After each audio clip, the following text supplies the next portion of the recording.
only help to reduce the overall tax burden for the home buyers.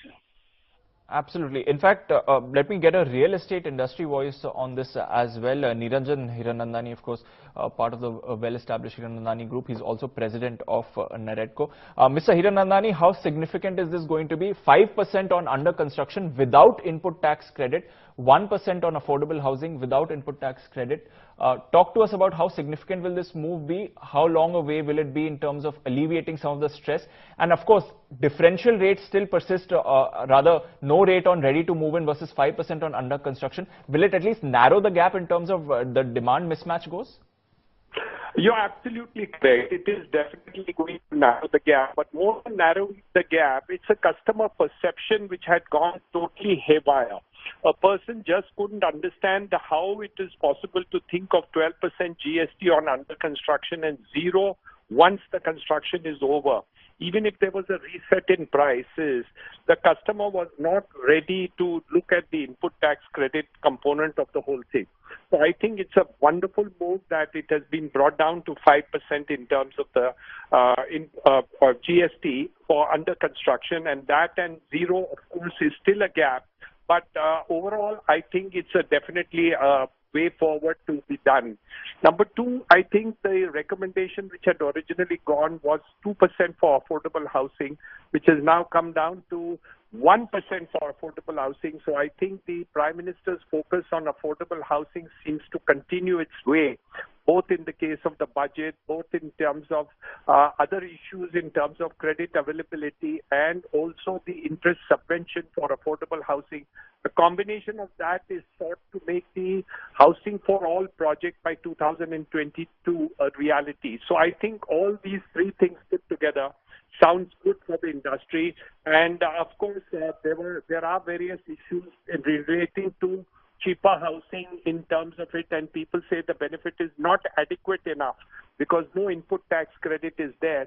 And there is reason to that. There is a good argument to that story. But I think it's a fantastic beginning, and I think I'm pretty happy about the whole story.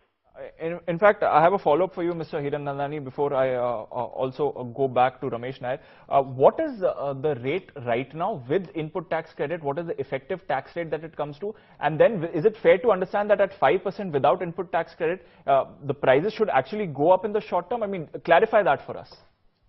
No, I don't think there is a fixity about that, because at different price levels, the input tax credit was different. So if you look at the high-priced properties in the city of Mumbai and stuff like that, definitely the benefit is clearly available.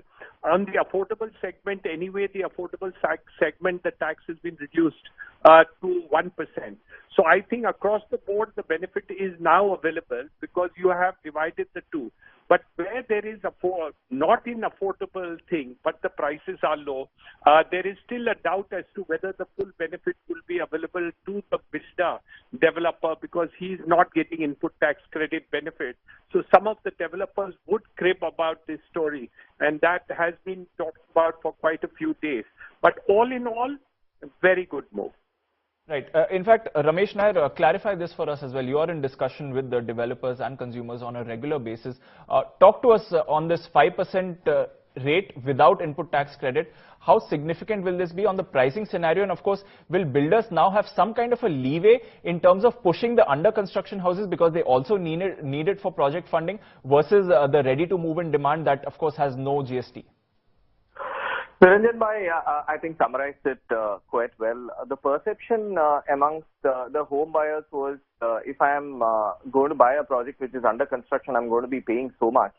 So that had led to a lot of under construction projects suffering big time, where buyers were just not coming in. I think this at least clarified that perceptual change that you can go ahead and buy under construction project. Not too many developers in the country today are financially sound enough, especially after the NBFC crisis, to complete a project and then wait for buyers to come. So on the heels of overall financial and liquidity crunch in the market, I think it's definitely a welcome move from the government side, and I think it's a great effort from the government side to show that they want this sector to do well. We all should remind ourselves that this sector contributes 8 to 9% of the overall Indian GDP and is the second largest employer, the real estate and construction sector, after agriculture. So it's quite good for the overall sector.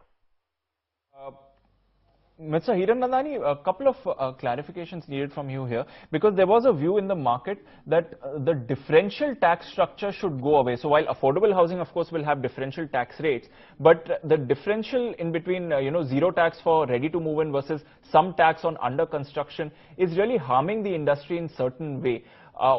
Two questions here. Of course, will this 5% be able to at least get you to push more under construction houses out of the way? Or considering that there's still a huge inventory of ready to move in houses, this cut isn't really going to do much in the near term at least?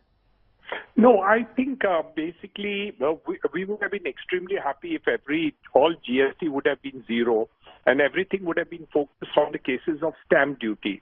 But that would not help the central government because the sharing would go entirely to the states through the stamp duty rationalization. So there was a talk relating to that, but I don't think that has been accepted at all. On the issue of whether the GST should be levied under construction, there has been a controversy for the last 10 to 15 years that real estate construction is an immovable property, and in reality, it's not a goods and services. So it should be treated as immovable property, and hence GST should be zero. But the High Courts in the case of Karnataka set a precedent saying that no under construction property can be levied service and VAT, and service tax would be levied, and hence when GST came into the picture, there was there. So this difference will continue unless the government thinks of rationalizing the government is willing to forego its share of it so that everything will go to the states. So it's a matter of center and state revenue share rather than just the constructor. But I think this first rationalization is definitely helpful. And the second part is you must remember that the government has not yet reduced the GST on cement, which was expected. So I think that is a big thing which the central government is still getting, and they will not allow any set-off now. So these cement GST is certainly a negative part of it. It was expected, but that has not come along with this because they're not getting the input tax credit, and GST in cement continues. So in a way, the relations with the central government will continue to be high. Absolutely. In fact, Rohit Jain, what's your take on this issue? While, yes, it is a sentimental positive and it is going to have some impact, the other issues are still not addressed, and beyond some kind of a short-term uptick, maybe this is not going to have that big a move and impact. What's your view? No, I don't think so. It's a short term, it's a long term. I think this would have a big impact in the market and the mindset of the home buyers.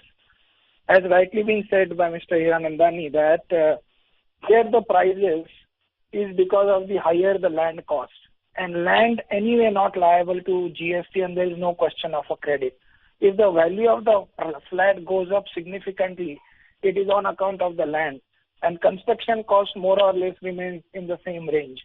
If that be the case, what the developers will be losing in only a small portion of an input tax credit, and therefore output tax going down from 12 to 5%, and that's a 7% impact under construction vis-a-vis the post-construction, or even today, the 12 and 5, where 7% reduction in the tax cost is definitely a big move.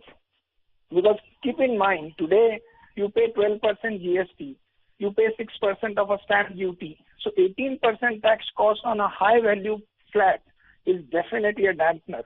And more importantly, real estate sector, according to me, has been facing challenges for last 3 years. 2016, we had demonetization. 2017, we had GST. 2018, we had NBFC crisis. And therefore, real estate sector is anyway in doldrum. And this is the important move that now the under construction flats will start getting sold, and the liquidity and all other aspects will definitely boost the sector. This was much needed, according to me. Absolutely. In fact, I'm going to take this question to both Ramesh Nair and Mr. Hiranandani as well. Ramesh Nair, if you just see what's happened in the last couple of months, starting with the budget announcement, and before that also there were SOPs that were put in place for affordable housing. But with the budget, whether you are reinvesting money into property or whether it's the rent deferral on the second houses, combined with the rate cut that came in recently, and now with the GST cut, how far, will a combination of these factors go in alleviating the stress that's been faced by the real estate industry, as Rohit Jain highlighted in the past few years, and going forward as well, in terms of reducing the funding gap, in terms of reducing the liquidity squeeze, in terms of clearing away inventory? How significant will all of these moves combined be for the sector? See, the big worry has been the NBFC crisis over the last 3 to 4 months. There's hardly any liquidity in the system. A lot of developers today who are totally relying on the NBFCs as a source of funds are truly suffering today. And NBFCs where depending on mutual funds, that flow is just stopped. We believe this year the overall supply situation across the country is going to kind of come down, mainly driven by this. Although demand will pick up thanks to measures like what's just been done, but the overall supply situation will come down because even some of the biggest developers in the country today are going through a huge amount of financial stress. In fact, Mr. Hiranandani, this is a question for you as well. Established developers such as yourself have been able to tide through the crisis in some sort of way, but the entire sector, and you speak from an industry body representative as well, has been facing this liquidity crunch, has been facing this funding crunch, has been facing this issue of unsold inventory.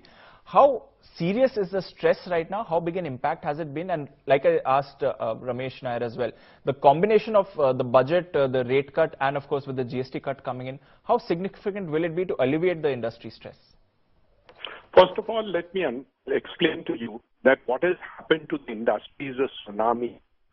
The combination of the four segments which have hit us in the last 1-2 years, industry has definitely gone through a huge crisis.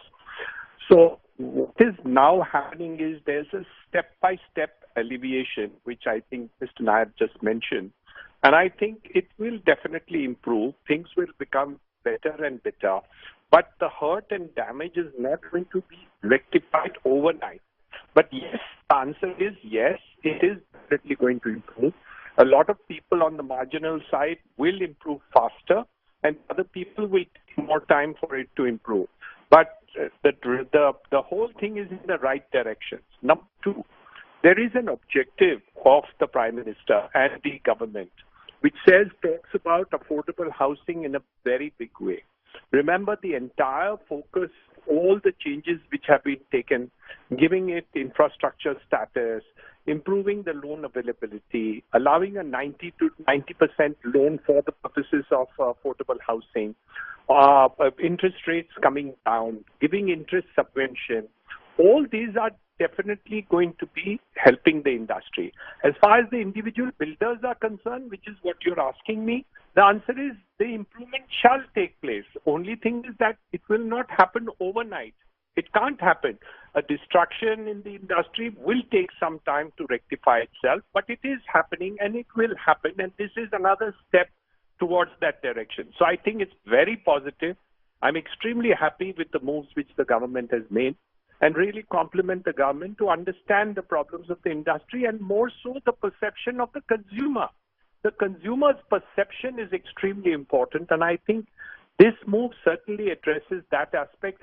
12% was a no, and 5% sounds reasonable, though 1% is fantastic and 0 would have been excellent.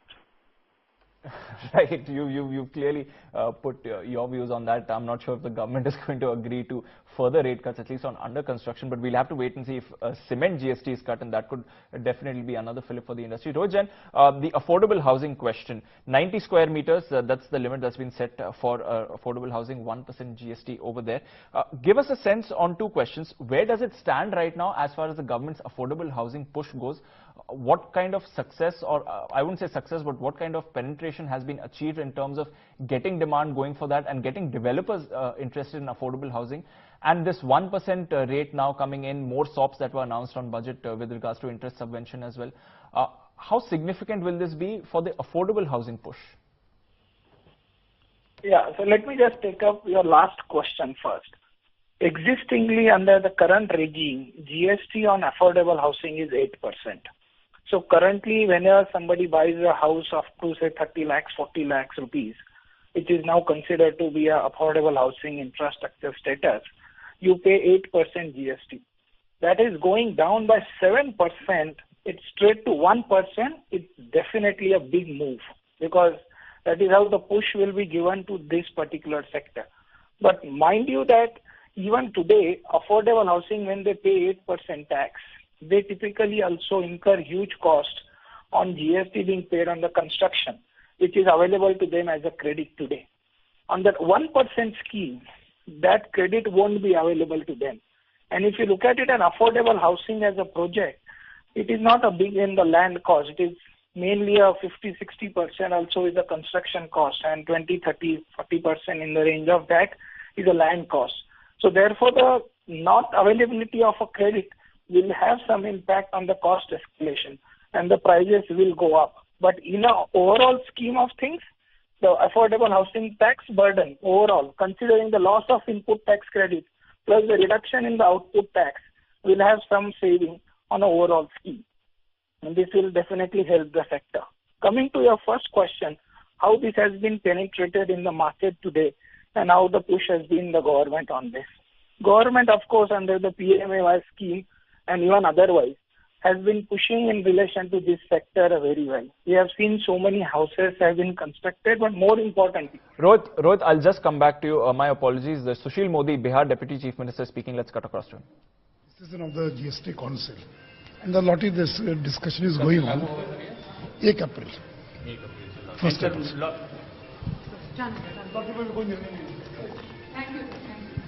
Right, we couldn't get too many details out of that. We'll try and see if we can pick up more. But Rojan, continue with the point you were making. Yeah, so affordable housing, I think still a lot to be done. If you see in terms of the push by the industry, they have been trying to push and giving the sector and getting their interest in this sector. We have seen a lot of big projects have been launched, even in cities like Mumbai, nearby area like Thane and beyond, and Pune and other places. But it still needs a significant push. PMAY scheme, where they have come out with the Triple P as a scheme, but I don't think so that has interested by a lot of developers. So PMAY, CLSS, subvention scheme are the most popular scheme in the affordable sector, which is been getting some interest. But I think still a lot of things yet to be done. And I feel that this 1% GST will help. In fact, more importantly, the budget-related provisions, some of that you invest in the second house, you will get the exemption, or you are still entitled for the capital gain relief. All of this will also help the sector. All February month as a whole has to be a celebrated month by the developer, because the 1st February, a lot of announcement on the real estate sector, and again this month, again we are seeing the GST rate going down. Point taken, Rojan. Let me come down to my final questions to our experts then. Ramesh Nair, I come back to the inventory question, and please feel free to share the data that you have on this as well. The last I pick up, 6.73 lakh units in 7 cities remain unsold, and within that a large portion is also ready to move in flats. Talk to us about clearing this inventory going forward. What's going to be the thought process of the industry as it adjusts to these changes that have come in? So when any numbers mentioned in terms of under construction inventory, it's always whenever the number under construction, unsold is mentioned, we need to stay focused on the word under construction, because typically a real estate project in the country takes 3 years, and whatever stock is available in a good market can be absorbed in 3 years. So nothing much to be alarmed about. If you look at the overall demand, at least in the top 7 cities, with these kind of measures, I'm sure the 140,000 units which are sold in the top 7 cities can easily become 200,000 units. And with 200,000 units, you just look at a 3-year sale, and there goes your 600,000 under construction. The demand for affordable housing, which is true affordable what India needs, that's a 10 lakh units, 10 million units per annum demand. We're talking of if developers can build, then they can sell 1 crore units a year, and that 1 crore can be broken up. That demand, that potential demand, can be broken up based on what's the population growth contributing to around 3.5 million of the 10 million, nuclearization of various families that can absorb around 2.5 million, and rising income and aspirations again contributed to around 4 million units. But for the government's affordable housing dream to come true, obviously the government has to work proactively to become a supplier of land and a supplier of approvals. They need to kind of unlock the land potential, need to create single window fast-track approvals. The government has done single tax regime for entire India. Why can't they do a single approval scheme for developments across India? Obviously, today there are various figures which shows that close to, when you buy a house, nearly 38% of that goes in taxes, 27% from the developer side and 11% as the buyer. If the government can bring that down, that definitely gives an impetus to affordable housing. Things like rental schemes need to be incentivized. Financing still is available, but for the real people who need affordable housing, financing is still a challenge.